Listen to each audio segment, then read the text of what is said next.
નમસ્કાર, આપ જોઈ રહ્યા છો સંદેશ ન્યૂઝ. હું છું પ્રીતિ. રસ્તો નહીં તો ટોલ ટેક્સ નહીં. કચ્છમાં નો રોડ નો ટોલ આંદોલનનો આજે બીજો દિવસ છે. ટ્રાન્સપોર્ટર્સ બીમાર રસ્તાને લઈને બિસ્માર રસ્તાને લઈને લડી લેવાના મૂડમાં છે. સામખિયાળી હાઈવે પર આંદોલન હજુ પણ યથાવત. ગઈકાલે પ્રથમ દિવસ હતો. તેમનું કહેવું છે કે અહીંયા રોડ રસ્તાની હાલત બિસ્માર હાલતમાં છે. તેમ છતાં અમારી પાસેથી ટોલ ટેક્સ વસૂલ કરવામાં આવે છે. બિસ્માર રસ્તાને લઈને ટ્રાન્સપોર્ટર્સ દ્વારા આંદોલન કરવામાં આવી રહ્યું છે. ગઈકાલે NHAI અને ટ્રાન્સપોર્ટર્સની એક બેઠક પણ મળી હતી. બેઠકમાં આખરે કોઈ નિર્ણય ન આવતા આંદોલન યથાવત રાખવામાં આવ્યું. આંદોલનના પગલે હાઈવે પર ટ્રાફિક જામના દ્રશ્યો સર્જાયા છે. સામખિયાળી હાઈવે પર વાહનોની લાંબી કતારો જોવા મળી રહી છે. તો આંદોલનના કારણે હજારો ટ્રકોના પૈડા પણ થંભી ગયા છે. મહત્વના સમાચાર અત્યારે મળી રહ્યા છે. ગઈકાલે national highway authority of India અને ટ્રાન્સપોર્ટર્સની એક બેઠક મળી હતી. સમાધાન કરવા માટે આ બેઠક મળી હતી, પરંતુ આખરે બેઠકના અંતે કોઈ નિષ્કર્ષ પર ન આવવામાં આવ્યો અને નિર્ણય ન લેવામાં આવતા આજે પણ ટ્રાન્સપોર્ટર્સની હડતાલ બીજા દિવસે પણ યથાવત છે. રોડ રસ્તાની હાલત બિસ્માર છે. ટ્રક ચાલકોનો ઘણી વખત એનાથી એક્સિડન્ટ્સ પણ થઈ જાય છે. પરંતુ અહીંયા રોડ બનાવવાની તસ્દી તો નથી લેવામાં આવતી, પરંતુ ટોલ ટેક્સ તો પૂરેપૂરો વસૂલ કરવામાં આવે છે. પણ અમારી એક જ અડગ માંગ છે કે જબ તક રોડ નહીં તબ તક ટોલ નહીં.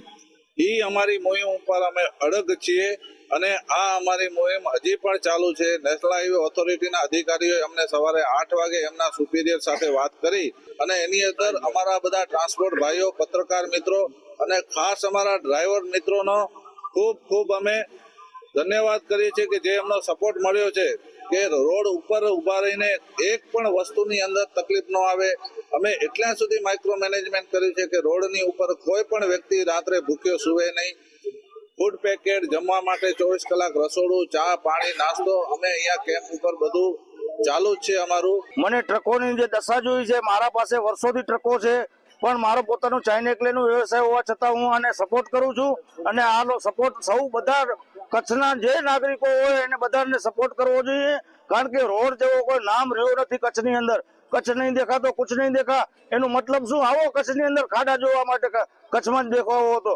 અને હું નીતિનભાઈ ગડકરીને એમ કહેવા માંગુ છું કે સાહેબ, દિલ્હીમાં બેઠા વાતો થાય, અહીંયા એક વખત આટો તો મારવા આવો, તમને ખબર પડે કે કેટલી પરિસ્થિતિ ગંભીર છે. કે આ નો રોડ નો ટોલ ની મોહિમ છે એ જ્યાં સુધી અમારી માંગ સ્વીકારવામાં નહીં આવે ત્યાં સુધી આ મોહિમ અહીંયા ચાલુ રહેશે. અને NHAI દ્વારા માંગવા કરી છે 15 દિવસનો સમય આપો. અમને પહેલા પણ અગાઉ 15 દિવસનો સમય આપી ચૂક્યા છીએ.